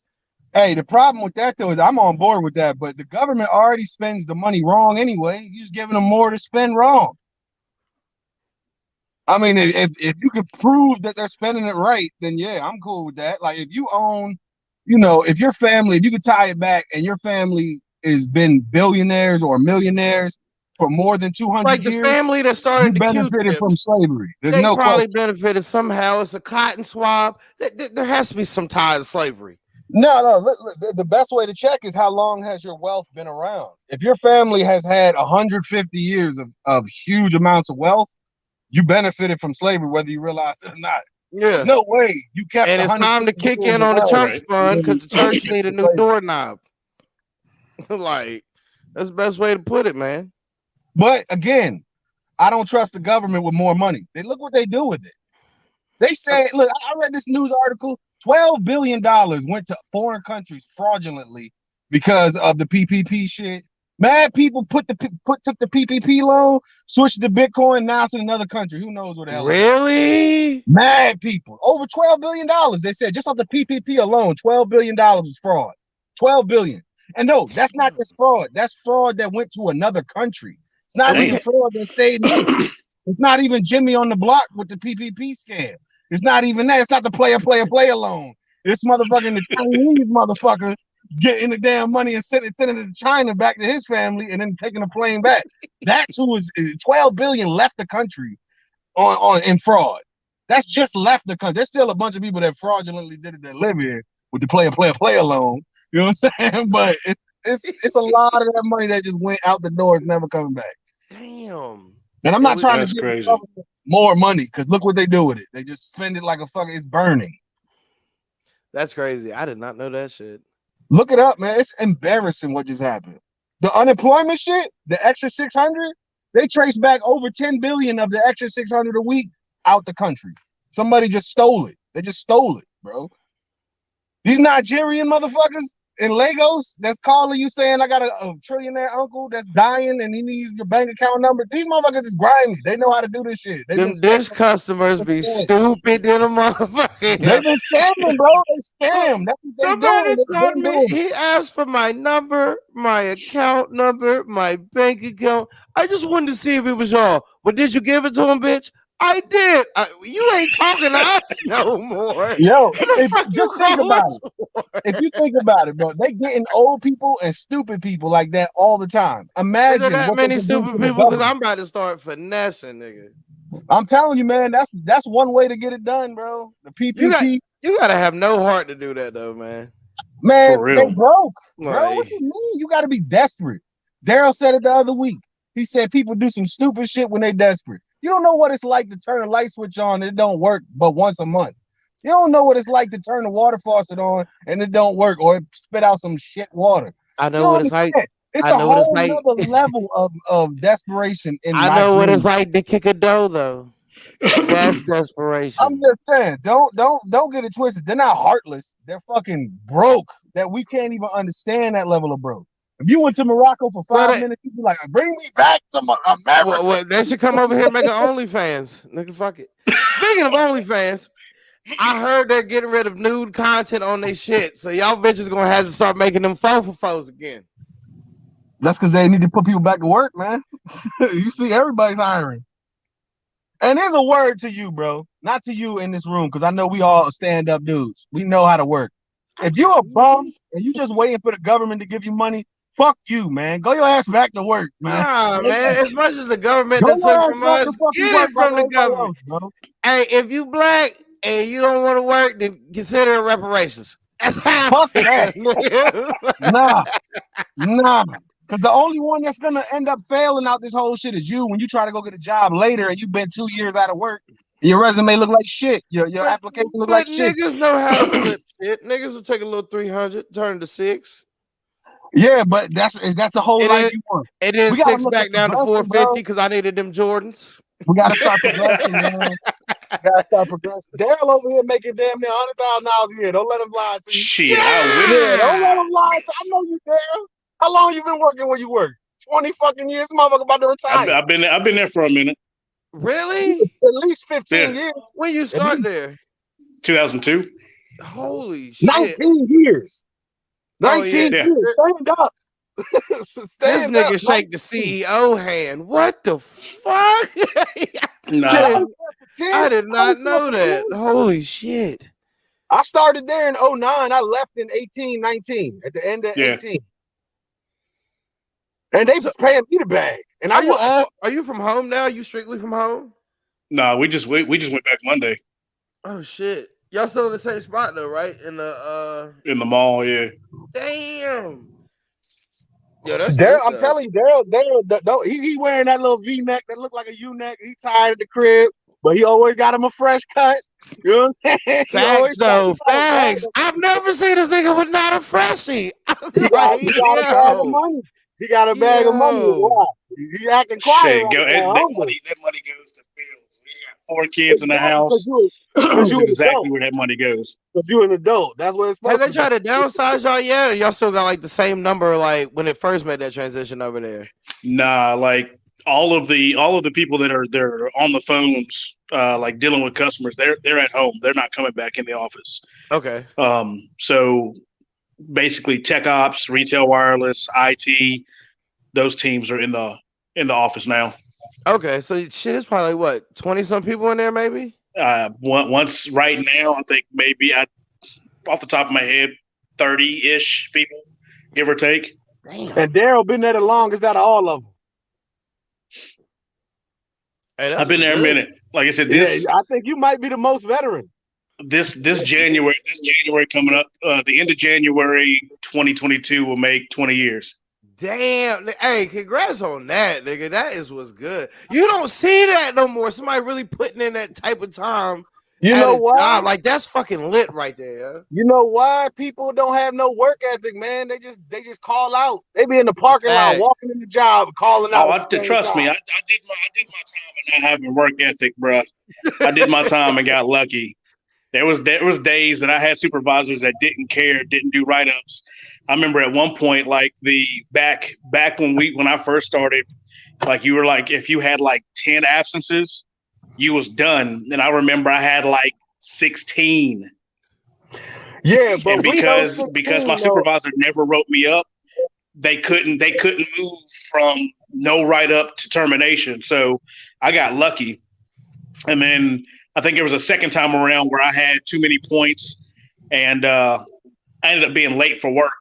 And I was on for 2 weeks. I was shook. I didn't know if I was going to have a job or not. I was already on a final. And for 2 weeks, I didn't know if I was going to have a job or not. And they put me on a probationary period. I couldn't be late for work, for break, for lunch, nothing for 6 months. Damn. If I was late for anything in 6 months, I was gone. Do you know why they let you do that? Because they know the kind of worker I am. I mean, that's why. Yeah, I was about to say because you be putting in work, Say that so one more they're time. like, Hold on a minute. Say that again. Because I do good work. Thank you. That's the end of the story right there. Right. You got these people who half-assed and call in. Like, Right. fuck you, man. Like, and then be shocked when they get fired. Like, the fuck I do, man. Fuck that place. yeah, don't be. I wasn't shocked a minute when I left this. I was like, oh, I knew this was coming. I got through school. I'm out. Like, I'm waiting for the can anyway. Get an unemployment check. I ain't gonna lie. Right. I took the money and ran because I showed up late. The very next day, they told us not to be late. and they still was trying to keep me. I looked at my computer, it's just a black screen. I'm looking, I'm hungover as a bitch. I look at Deanne, I'm like, can I still get the money? She's like, yeah, is that what you want? I look back at that black screen. Yeah. Like, you know the sound? You don't want to hear that. You be sitting there talking to your homie, yeah, nigga, the Lakers, yeah, they was, baby. Thank you for choosing this. Nah, but this is the one. This is the one right here. You be on the phone when you hit that mute button. You're like, this bitch. Yes, ma'am. If you can go ahead and just press that button. Yo, I remember. Listen to this shit, man.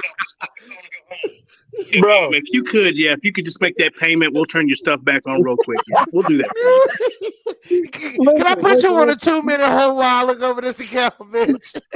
Be in the background dance. Bro. I got the best one.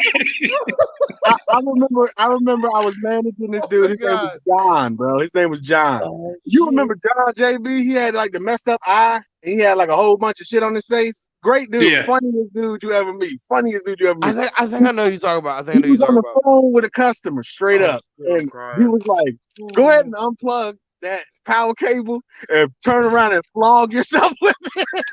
And I thought he hit the mute button so smooth. He hit it so smooth in the middle of his spiel. It was fucking crazy. I looked at him like, "Is he serious right now?" I was shocked, bro. That shit was so fucking funny. Hey, we about to turn this episode low key. I've already done this once. I think I've done this once. I did it once, but it wasn't the name. We're gonna turn it. This is how we're gonna end the show. Let's talk about the dark side of Dish. Oh, I feel like a lot of people have worked in a call center and can relate to this. So, shit. Darryl, how long was our coach up there? He was a coach for probably what? 3+ years, 4 years, longer than that, bro. I was a coach for like longer than that. I'm gonna let y'all get y'all stories. Was off it 6? Quick. I'm going to take a piss. I'll be right back. But we're gonna talk about this shit. In that whole 6 years, do you know how many people I fired? I don't even want to know, bro. Like I've heard stories about them. I heard politically correct stories like, hey, like if you get rid of this person, you'll move up to here, blah, blah, blah. Like, so I'll tell you the stories. I don't give a fuck. I'm long removed from this job. So I remember there was a chick on my team. Her name was Angela. And she was awful, bro. Like, you know how some people are just really not good at the job at all? You just don't get it. They just don't get it. They're just dumb as a brick, like nice person, super nice person. So I'm sitting in a meeting and it's a PA time. So you got to give out PAs, right? Yeah. And because I had a good relationship with my manager at the time was Brian Carr. And because I had good dude. Yeah, because I had a really good relationship with them, this is the way PAs work, whether you realize it or not. Every management group and team group, you have to have an average that's right around 55 to 60. That's what it has to average to. So I was able to give like 7 people a raise that shouldn't have got raises because I gave Angela a 14. I see the back of that shirt. We kept going back and running the numbers. I gave everyone on my team a raise except Angela because I could just keep pushing the number down. I can push it down as far as I want to go. I don't know if y'all can see this, but I'm gonna spark this up for this conversation. I want to geek. This is a Delta 8 joint brought to you by my local gas station down the street for $5.99. Get you 1.25 worth of Delta 8. Hey, all I do want to make sure that everybody's aware. You will fail a drug test if you smoke that shit. Absolutely I fail ain't a drug passed test. many tests growing up either way, so nigga, fuck it. I'm just letting y'all know. In no way, shape, or form is that a safe alternative to the wacky. Just might as well smoke it. Might as well smoke weed. If you're gonna smoke that, you might as well smoke weed.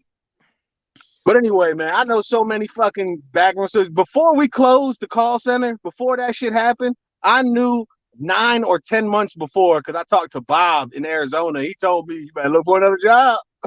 And what did I do? I switched my position from coach to business integrations because I knew What they did was it? going to close down coaching. You remember the conversation you and I had several months, and you asked what I thought was going to happen. I told you what I thought was going to happen. Low key, I knew, but I couldn't say nothing because Bob was like, yeah, you can't. If you say something, they're just gonna fire you right now. Like Well, they'll right. fire you right But now. no, Like, but I remember you and I having the conversation, and I told you what I thought was going to happen. and I was trying to like, I know for a fact I was trying to lead you in that direction. Like that was, I know I tried to drop a hint. It sounds like it's about to Hey, happen. who was it that went to the news about it? That was Brian Blankenship. I knew it. Yeah, 100%. Damn. That nigga Smooth said, y'all gonna fire me? Watch this. Yeah. Well, the reason they fired him was because he told like 3 or 4 people at the site that was about to happen. Then they were like, "You're not allowed. This is confidential information. You can't. We must fire you now. Like, Yeah. there's no wiggle room. You just spilled the beans, bro. But it's like, nigga, wow. these people need to know this is their They livelihood. they disguised Y'all, that. Listen. They disguised that Brian Blanket shit when they fired him. They disguised it with some bullshit about like he saw some girl's tits or something, or saw a picture of some girl's tits that worked no, there. because that bitch came up to That me had and said it zero to really do with it. happened. That had zero to do with it. The only reason they chopped his ass is because he had talked to somebody about this shit closing, like for real. Fuck. And then he went to the media, which was hilarious. Nigga, I'm just mad that they gave us not only a training, but also came in and told us we're not going to close down. If we do close down, y'all will know. We'll give y'all an advance, but we're not planning on closing. And then when they closed, what did they do? They brought in Obama-style security guards with guns, my guy. With guns. Hold up, Joe. You're gonna have to leave and come back. Your volume is fucked up. But yeah, they brought in security guards with guns. Could nobody go to their desk? And was like, this is what it is. We're gonna close, we're gonna keep some of y'all. And then the next day they fired what, 300 some people? The first day? It was I think the next day it was quite a few. I think it was like 100. But a lot of them, what happened, part of that what happened was when they made this move, it was starting to move agents towards work at home. Yeah. And to qualify for work at home, you couldn't be on a performance plan or any kind of consultation. So what happened is a lot of people that tried to ride under the radar and try to be slick about it, it caught up to them. Because when it was time for them to say, hey, do you want to go to work at home or do you not? When all this happened, the people that said, no, I don't want to go to work at home, they got let go because that was the only option. The people that were on performance plans and the people that weren't doing good stats wise that were on write-ups, you didn't qualify to put in for work at home. So that automatically disqualified them. So that's what happened with that as well. So you want to know the real story behind that? They needed a certain number of people to no longer be working at this facility. So it didn't matter left or right. They would have put you on a performance plan even if you were above the index. It was what it was, man. Look at all the coaches that got chopped. It was what it was. There was a they needed a percentage. In particular, I know that was in the middle of getting ready to buy a house, and she couldn't finish going through with the closing of her house because of it. What? Yeah. Oh my God. Dude. It wasn't about like progressing to a work at home facility. It wasn't about that.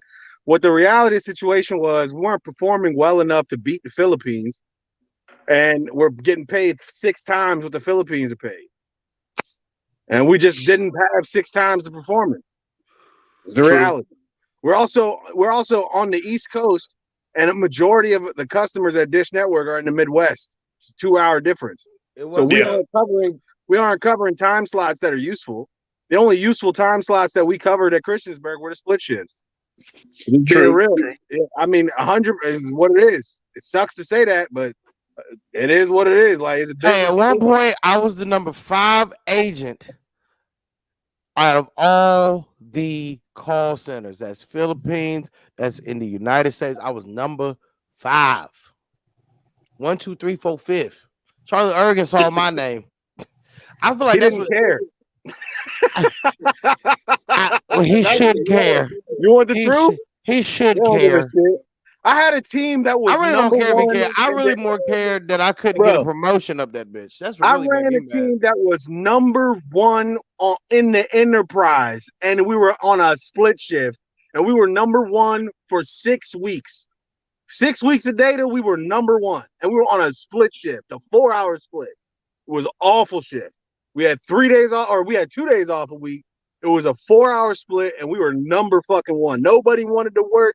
I had mad people on all kinds of finals, last chance effort, ditch, final warnings, just because I knew they could perform. When they showed up to work, you know who was on that team? Greg was on that team.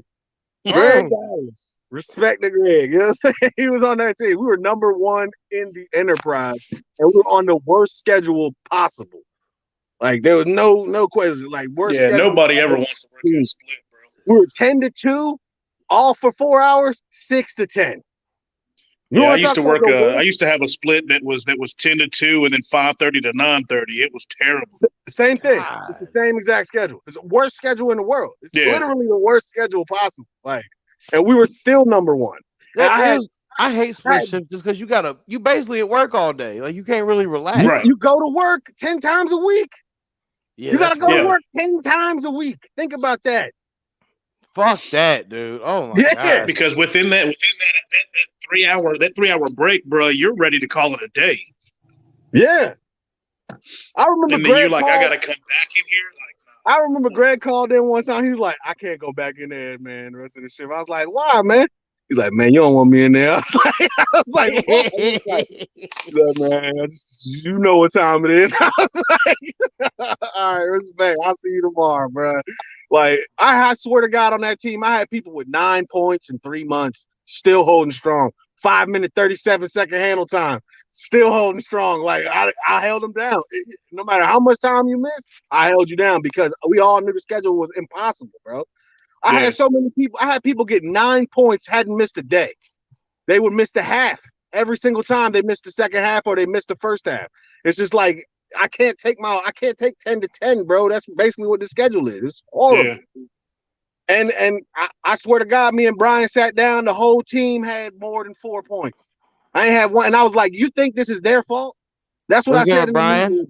I was like, "You think this is their fault if the whole team is on a final? It's not their fault. It's the schedule. Look at the schedule. Look at what you want us to do here. Would you do this shit for $11 an hour? Would you do this stupid shit?" Because I was in that bitch one day tripping on acid, nigga. That was the funniest day of phone calls in my life. It's when I first started. I was on Rob Green's team, and nigga, I took 2 hits of acid like 5 hours before I came in. So when I'm in there, I'm lit. Like, I'm talking like my spine is hot. That's how fucked up I am. God. And I'm over here on the phone fixing problems, tripping. I'm like, okay, man, what I need you to do now is hit the input button. She was like, baby, you already fixed it. Good. Now go behind your TV and I need you to locate. I was done. I was fucked up, dude. I put myself in fucking after call. I went in the bathroom and I looked at myself and I couldn't see like no shape to my face, really. Like, all the distinction marks was gone. I went back to my desk. I logged out. I ain't come back the rest of the day. I got written up the next day. Rob was like, "What happened, man?" I was like, "I ain't feel good, boss." Working on acid in the call center is a terrible idea. I was in there tripping, nigga. Yeah, but you know one thing that's good about working over there? I met a lot of good people, man. I met a lot of good people. And that, you know, this working from home type shit, like that shit is not good, man. It's good to meet people and get to know them, and like even if you're just working with them, it's good to be around people that's got the same goal in mind. Like, Right. you get to see people's perspective on shit. You get to see how people, how people try to get ahead in life, and it's good to have that. How many man. people weird as That's fuck? going away. That's it out. That's it out loud. What'd you say? I said that out loud. I said you mean people weird as fuck. Yeah, sometimes. I met some fucking strange characters. I mean, for the most part, this is cool. I mean, I guess any call center would be cool, really. I mean, it is what it is. You're gonna get cussed out by middle America, and one thing though, at least we spoke English at least. Hey, like when they fact. called in, they would be nicer to most of my people. They all Please tell me you regular speak people. American. And we ain't in the Philippines, she's better than that. Yeah. Thank God how many there's times I've somebody heard in that, the bro. United States.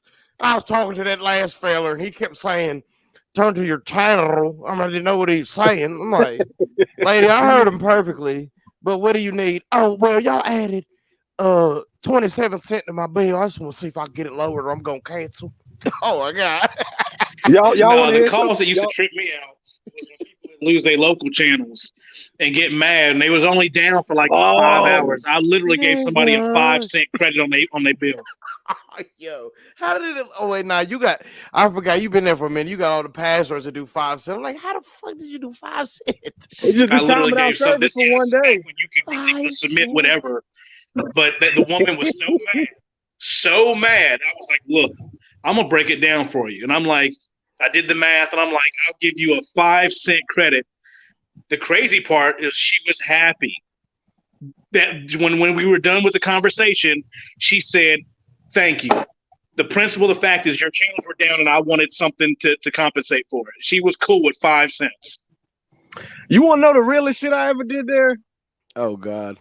Listen to this. This is the realest shit I ever did. So it was a supervisor call, right? So the call gets transferred over to me. And this is back when we had help desk. So like basically it was a random team. I don't even know whose team this shit came from.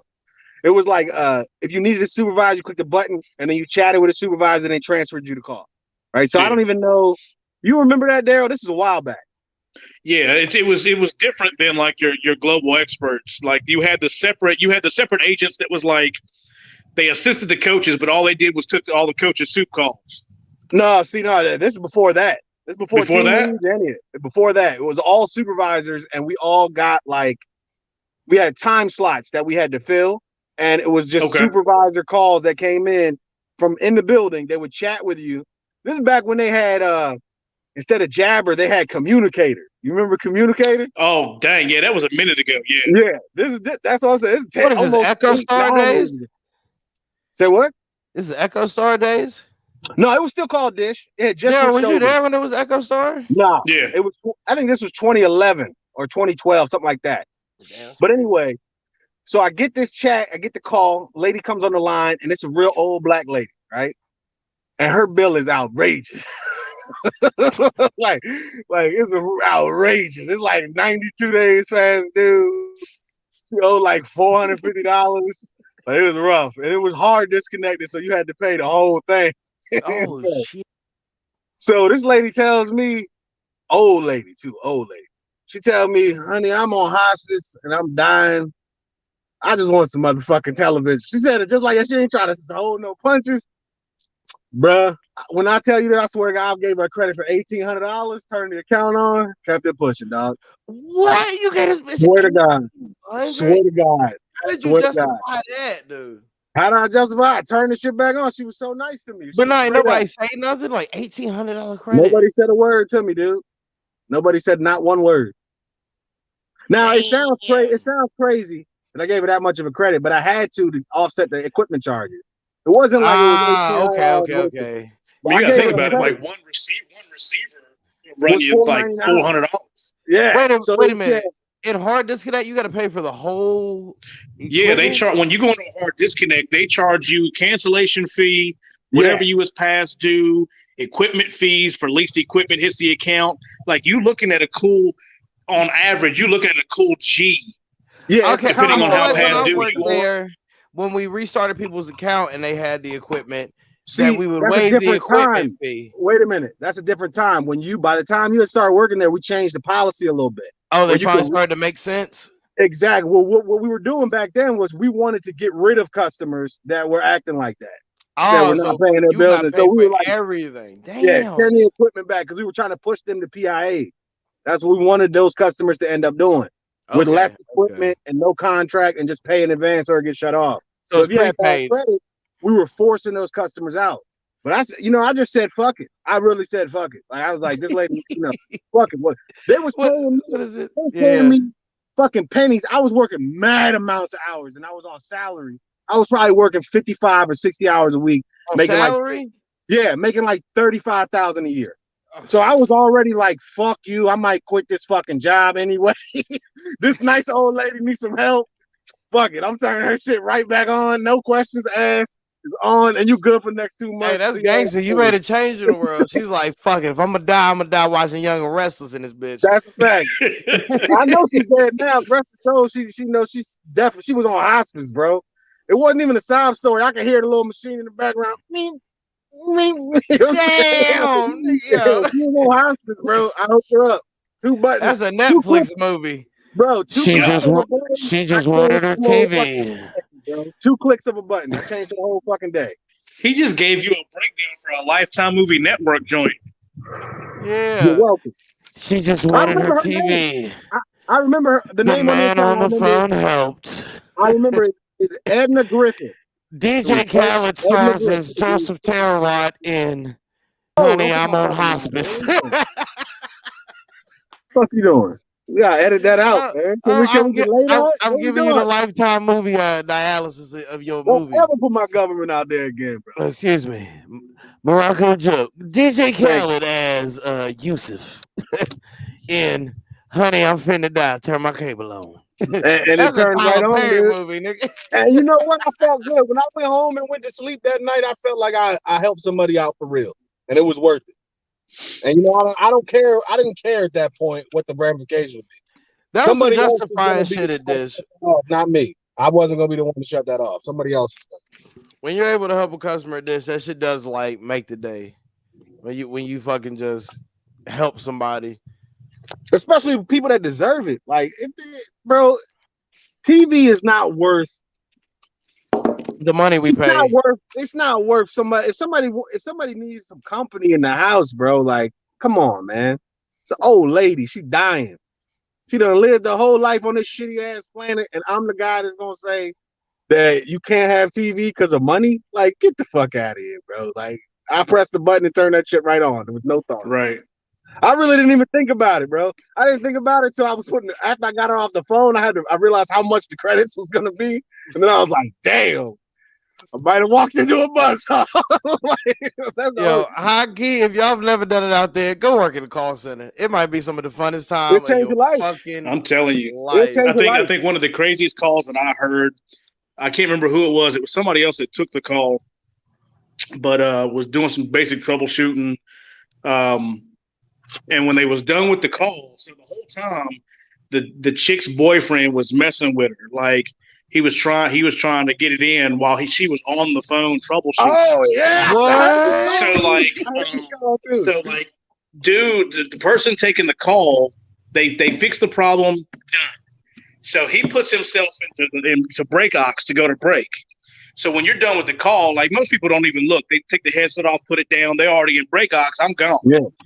Well, the woman didn't hang up the phone, and she starts smashing. And this call happened to obviously be recorded. Because we switched over to where every call that came in was being recorded then, like, no matter what. So next thing you know, you hear her and she tells her boyfriend, she was like, I can't believe you were fucking with me while I was on the phone. And next thing you know, all you hear is and he is going in. And I'm talking just straight beating. I was like, bruh, like, and then you can tell, like, after it was done and whatnot, they realized that she was still on the phone. And all you heard was, oh, shit, click. Done. Yeah, I What? heard that shit, man. I heard that One of call. them ain't shit niggas putting in work. Like, bitch, turn the cable on so I can watch the game. Then sit That's here pretty behind the much what top it was. fuck. Like, hurry up and get this stuff fixed because I'm getting ready to drop it off in your drawers. I'm telling you. Oh, damn. Yo, niggas So will fuck graphic. in any situation. Bitch, pay that bill real quick. I know, right? Oh my god.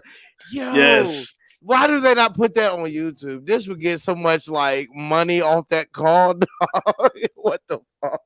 It was so funny. I think it's illegal to do something like that, like put it on YouTube, man. It's Dog, probably illegal. somebody got to market that. That's classic. Tosh Point will pick it up. Fuck it. That shit was wow. I ain't have no stories like that. For the most part, for me at this, I just went. Y'all niggas was there long enough for something to happen. I can't think of any good stories. I remember other one of than- my agents shitted on themselves, That's disgusting. shitted right in their pants. Swear to God, shit That's- everywhere. It's Like, horrible. had the bubble guts and did it on accident or like I did it on don't know if purpose? it was some fat old lady. She quit after that happened. She had a little leakage. It was everywhere. It was awful. I I remember remember somebody died in that bitch when I was working there. He was on my team. He wasn't on my team at the time, but he was on my team after, like he was on my team before he passed away. Well, I would hope so. Yeah, no, he wasn't on my team. I think he was in your department, actually. Now I knew. Now, there was a guy that did pass there. Evan. His name Uh, is Evan. His name is Evan. Evan. He Yeah, was Evan. on the case management team. Yeah, he that was a good crazy. guy. Like, dude, He was a good guy, man. a lot about dude. Like, he used to be a paratrooper. Yeah, he was in the Air Force in Guam. He was in the Air Force. He was a paratrooper. He actually interviewed Manny Pacquiao before Manny Pacquiao got big. What? Yeah, So he used to be into that stuff a lot. But he worked for a me and- newspaper and some shit like that in Guam. yeah. that's what he So told me and him, he sat right behind me when I was in case management. Me and him worked mad overtime together, like every day. Like, they let us He had come a in and Japanese work wife. Didn't he overtime. have a Japanese wife? Yes. Yeah. Yes. I Jono, swear, he was on my team for like a year, dude. Uh-oh. Hold up. I'm sorry. He was a super good guy, man. He just died out of nowhere. It was like, He out of wore a the size blue. 9 shoe. He liked sauerkraut. I think I was there when that happened, actually. Yeah, he died out of the blue. He was a super cool guy, man. He was a real guy to earth. And I think he had like a heart problem or something, but it was out of nowhere, man. He was a young guy, good shape. What like overweight? That's crazy, man. Yeah. No, I was being loud. I woke the wife up. Oh shit. But I no, was being loud. yeah, My fault. we worked mad overtime together. And there was like 2 weeks straight. That's all we did was work overtime in the morning, like 2-3 hours before our shift. And then I was come in the next day. And then I remember, like, it was like a Thursday night. We left work, and I was like, always told him, like, I'll see you tomorrow, bro. That was something we always told each other. And we ended up getting called in. It happened that night when I left. He stayed there to work overtime. He went out to smoke a cigarette, came back in, started feeling crazy. They called the ambulance. They ran the EKG on him, and somebody said they'll never forget the look on the woman's face that she saw the EKG come back, and her face just dropped. He basically had a widowmaker right there in the in the building. He was a good guy too, man. He was a real stand-up guy. I had nothing negative to say about him. He was a real stand-up guy. I think his last name was Carter. I think it was Evan Carter. Evan, I think Carter's right. Yeah. Yeah, I think it's Carter, man. He was a super good guy on my team, man. I know when he worked for me, he was a stand-up guy, man. Like I never had no problems. Like, I felt so bad when he passed, man, because I felt real bad because we had kind of not really fell out, but like he just went to another department. So I never really caught back up with him. Like, he was just gone, because you know how it is there when you on the other side of the building. Only time you see somebody smoking a cigarette or something.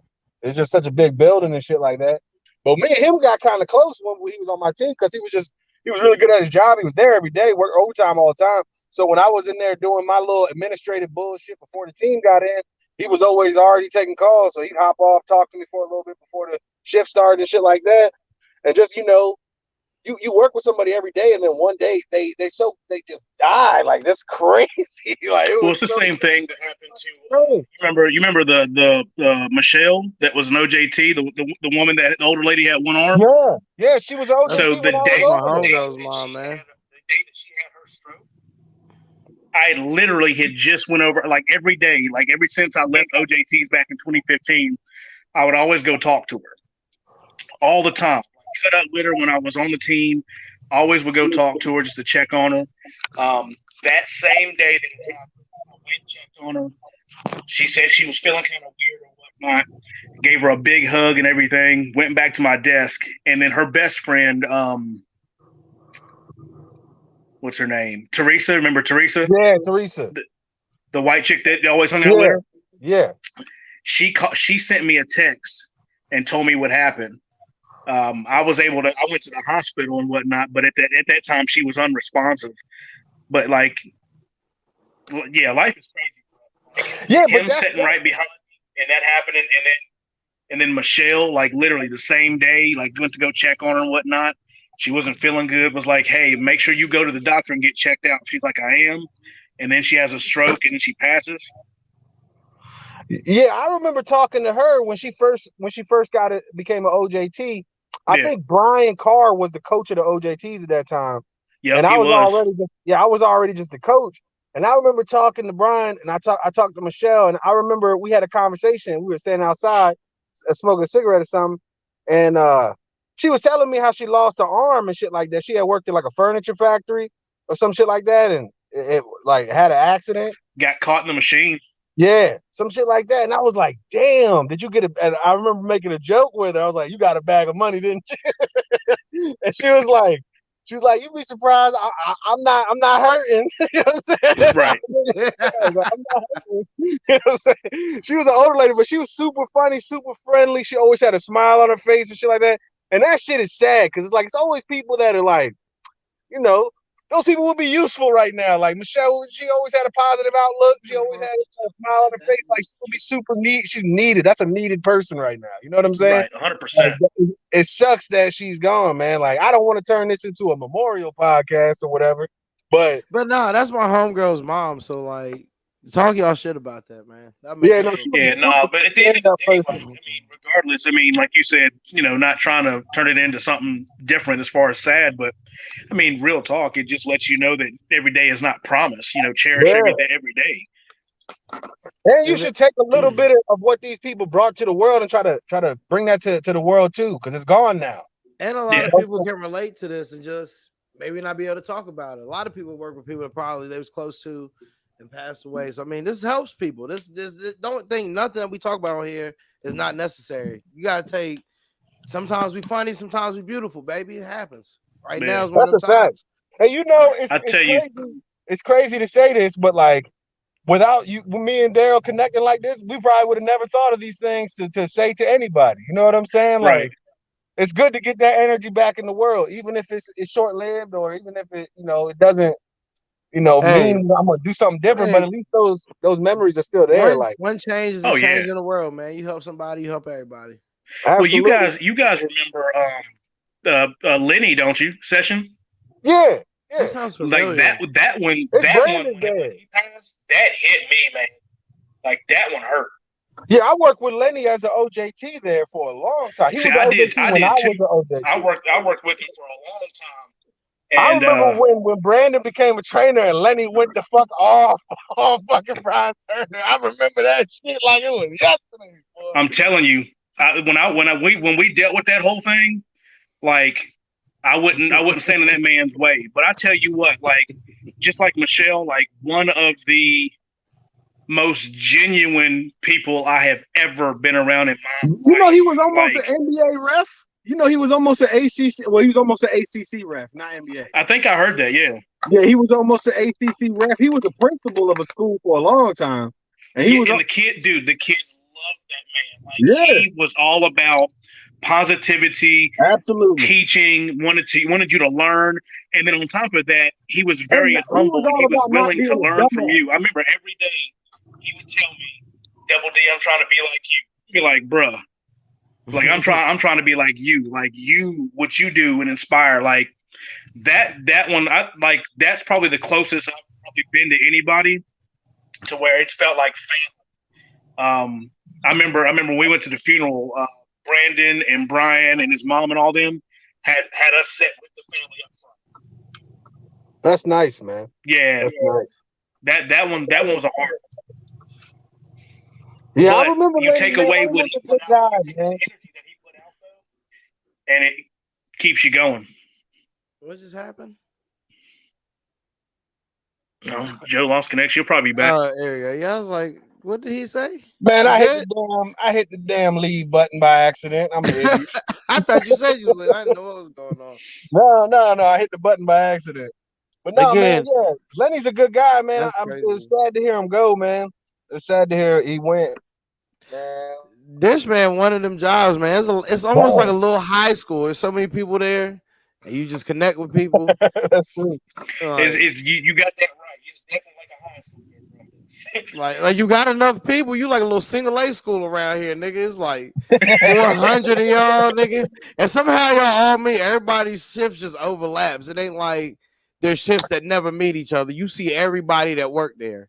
Right. And I think you know why it was like a lot of people. There's a lot of good relationships out of there. Is because it was so hard to stay employed there. Like it was so easy to get lost. It was so hard not to cuss out a customer. Yeah, it was. We all late. knew the struggle. Everybody knew the struggle to stay alive there. Everybody knew a collective struggle of 400 some people, nigga. Let's get a drink after this. Yeah, my name is Tom, nigga. Right after, dog. A lot of nights I was like, I need to drink right now. Like, golly. Hey, but all you 9-to-5ers out there, work at a call center. I don't care if it's for Xfinity, Time Warner. I don't give a shit. You gotta experience the shit. I think, and don't do it at home, bro. Do it in the building, like with everybody else sitting next to you, having to hear all them people chumming like birds. There's like two types of jobs in America that just create a different atmosphere: food industry, call center. Yeah, yes. Everything else is just a job, but no, there's something about the food industry. What up? The hotels. Work in a hotel. It's just like the food industry. I've never worked in a hotel. Bro, hotels are savage. Think about it like this. When it's dead in the hotel, you got 4 or 5 cool people that work at the hotel. You now have a 120 room party house. Yo, facts. It's wide open, bro. It's wide open, bro. I remember when I lived in Williamsburg, I worked in a hotel. I worked in the Best Western. My brother got arrested for stealing a whole bunch of money out the hotel. He stole like $60,000. It's real shit. Like he's already been charged. Went to jail. All of it. He got charged embezzling money out the hotel. Basically, if you came and paid cash, that shit didn't go in the register. Man, that's $5,013. That's a little high. Yeah, I know. Nah, he was doing it for years, dog. He was doing it for years. That's why it counted up to such a high amount of money. But I was not involved in that at all. Like that's not because he wasn't doing it on the front end when they came in. He was doing it when the bank deposits happened. So he would take chunks of cash out and erase the room from the record like it never happened, and he would just take the cash. So that nigga is a nut. It's savage. It was sad. He went to jail for a stretch for this, though. He got caught, arrested, felony, all of that. So it's not a good thing. I'm not telling people to do that. But at the same time, when the hotel in the wintertime, when nobody was there, bro, we had parties Monday night, Tuesday night, Wednesday night, Thursday night, Friday, Saturday night. We had an indoor pool party. There's 2 people in the hotel, 2 guests. The hotel might be lit to work at. I ain't gonna lie. But it's 100 people in the Best Western pool, and we had 2 guests checking in. Everybody else is just from around the city. They came up. They knew us. They knew we was good people. Rooms was open. We had like 6 or 7 rooms. You can go, get it in, do whatever you want to do. Plus the pool is ready all night. You leave the bar pool time. It was every night. We leave the bar pool time. We had a private pool indoor, bro, with a hot tub. And we had keys to all the rooms. So if it got escalated, we just hop in the room real quick and we were good to go. Wonderful times, bro. Hotels, restaurants, and definitely a call center. Those are the 3 that are fun times. If you got the right hotel. If it's all buttoned up and shit, fuck a Marriott. I ain't trying to do that. Days Inn is where it's at. Best Western is where it's at. Trust me. Especially you got cool ownership. You need the places niggas sell weed out of. That way ain't nobody coming to them ranky dinks. Best Western Days Inn, dog. That's exactly where that's happening. I guarantee you the Super 8 be jumping with the staff, nigga. Unless it's busy. When it was busy, it was hard work because, you know, I was only making like $10 an hour. It was hard ass work for $10 an hour. But when it was slow, it was worth it. It was worth it because you could just have a party every night. Every night. We work 3 to 11. As soon as 11 o'clock hit, there's 20 people coming. We have a party. It's already like a reserved area to party at. It's wonderful. It was wonderful. But when it was busy, it was terrible. Should be fun. Food industry fun. Hey, this should inspire y'all to not be unemployed. See, we might have helped the world with this. We are giving people, hey, the work is just as fun as sitting on your ass, but you get paid for it also. I mean, it's all about the attitude you bring to it, man. There's hoes at the job. We've all worked with hoes before. No, but see, if you catch a bitch at work, you might be able to pipe, even though she got a man at home. If he's being a bum and you at work and you work with her every day, and her man is a bum at home, especially if you work at a hotel, easy money. Especially if you work at Dish. And that's all I'm gonna say on that. Hey, it's 140 characters. We got Morocco Joe, Double D. What time? It's 12:17. Yo. Yeah, I'm about to ride, man. We're gonna wrap this up for tonight. Bro. I'm glad you hopped on too, goddamn it. We're doing the show by yourself. Get hot. Daryl, good to see you, bro. But anyway, it's always good to see you, fellas. Daryl, I'll give you an outro. Thank you for joining again, man. I like when you come onto the show because you were like almost the middleman between me and this nigga Joe. You just come in calm, cooling, drinking sweet tea. Like, I love it. I think that was unsweet. Is that unsweet? Oh no, it's extra. No, extra sweet. Extra, bro. That's why he's my brother, because niggas need that extra sweet. I don't grab no regular tea. I said I need extra beaters. Yeah, them diabetes. That's that. I had 6 Snickers and 8 4. Yeah, my doctor told me that us niggers gets the foot. So we take everything sweet. Can you sprinkle sugar on my fried chicken? No, I'm playing. Anyways, tell me why I make Crystal Light and I put sugar in that too. Nigga, come on, man. he said, tell me why I put Crystal Light, put sugar in my Crystal Light. Yeah. This nigga's cutting coke with coke. No, I'm playing. Hey, I gotta get out of here though. Hey, give a shout out, Joey. Let your people know you got fans out here, nigga. When you joined the stream, people started popping up out of nowhere. You got fans out here. Talk to your fans. The fans is watching every day. No, not the fans. The fans. You have real fans out here in these streets. No, man. I'll tell you one thing, bro. The only thing I got to say about life is go your own way, man. Anybody who's around you, if they following the crowd, man, don't just jump off the bridge because everybody else jumped off the bridge. Please think for yourself, think independently, think critically, and question everything, man. Don't just accept the narrative that you've been told is reality. Question everything, man. And when they start 100%. dropping knowledge about aliens, Joey trying to take question it. It's bullshit. Aliens ain't real. Believe in God. Hey, I'm out. The #1 podcast in Virginia. And another episode. Daryl, anything you want to say? Not really. I'm ready to go to bed. I'll tell you that. I'm getting on the game. I ain't gonna lie. I slept all day. Thank you for stopping in, Double D. I'll see y'all again next week. What's next week? What's my work schedule? Thursday, 9:30. I'll see y'all next week, Thursday, 9:30. Tune in to the previous podcast. Like, share the page, YouTube, Facebook. Dale, thank you for tuning in, my brother. Yes, sir. Yes, sir. Appreciate you having me. And just like when my mama had me 29 years ago in some months, when I looked at the doctor, I said, bitch, I'm out. I'll see y'all next Thursday. Peace.